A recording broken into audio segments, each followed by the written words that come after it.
Hello, আমি বিদিশা। আমার আরেকটি নতুন ভিডিওতে সবাইকে স্বাগত জানাই। এয়ারপোর্টের এই রাস্তায় যতবার এসেছি, ততবার কাউকে রিসিভ করতে, আবার কাউকে ফ্লাইটে তুলতে এখানে এসেছি।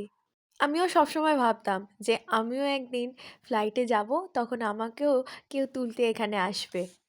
সেই ইচ্ছেটা আমার সেদিন পূর্ণ হয়েছিল, যেদিন আমি প্রথম ফ্লাইটে চড়েছিলাম।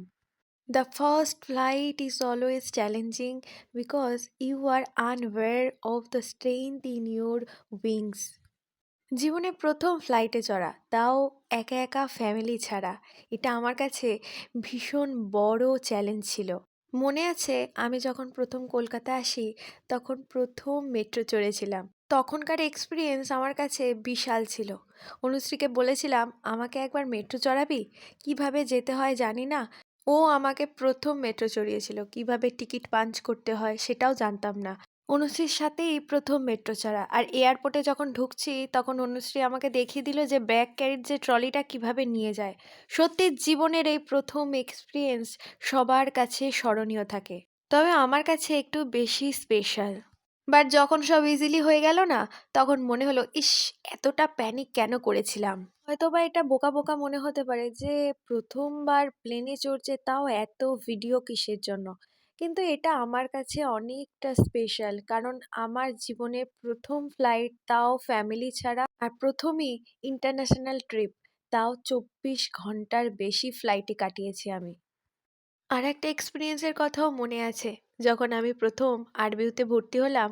ট্রেনে একা একা কখনো ট্রাভেল করিনি। কোন দিকে ডাউন যায়, কোন দিকে আপ ট্রেন যায় সেটাও জানতাম না। একা একা এই যে ট্রাভেল করা কলকাতায়, সেটা আমাকে কাকা শিখিয়েছিল। টুকাই কাকার হাত ধরেই একা একা কলকাতায় আসা। ভয় কাটিয়ে তুলেছিল আমাকে, যে তুই পারবি, ঠিক পারবি। আমি কখনো সেসব কথা ভুলবো না। এইগুলো অনেকের কাছে হয়তো বোকা বোকা মনে হতেই পারে, কিন্তু আমার কাছে বোকা বোকা না, আমার কাছে অনেকটা স্পেশাল।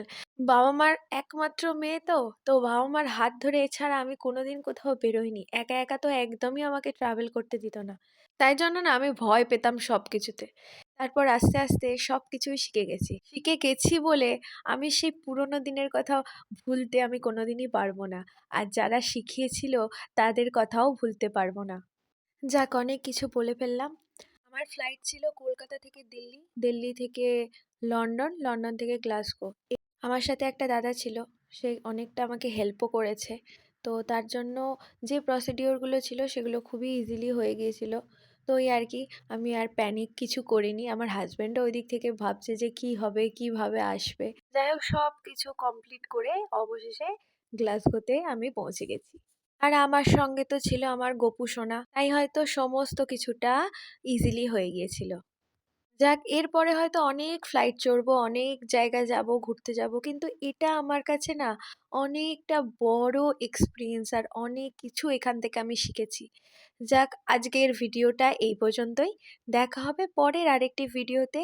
বাই।